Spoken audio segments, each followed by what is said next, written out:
The sliding filament model. How muscles contract. Have you ever wondered how your muscles contract when you lift a weight or simply stretch? Let's unravel the mystery with the sliding filament model.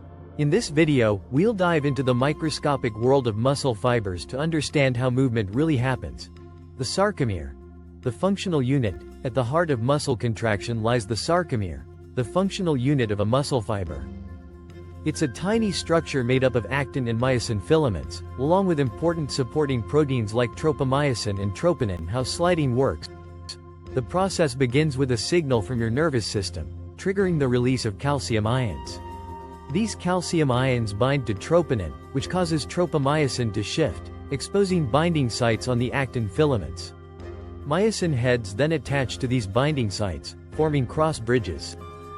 Using energy from ATP, the myosin heads pivot, pulling the actin filaments toward the center of the sarcomere.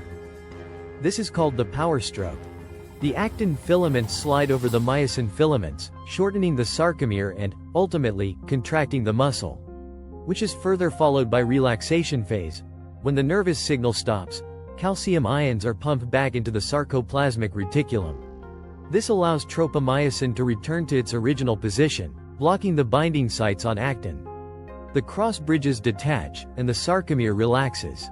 So, to summarize, the sliding filament model explains how actin and myosin filaments interact within the sarcomere to generate muscle contraction.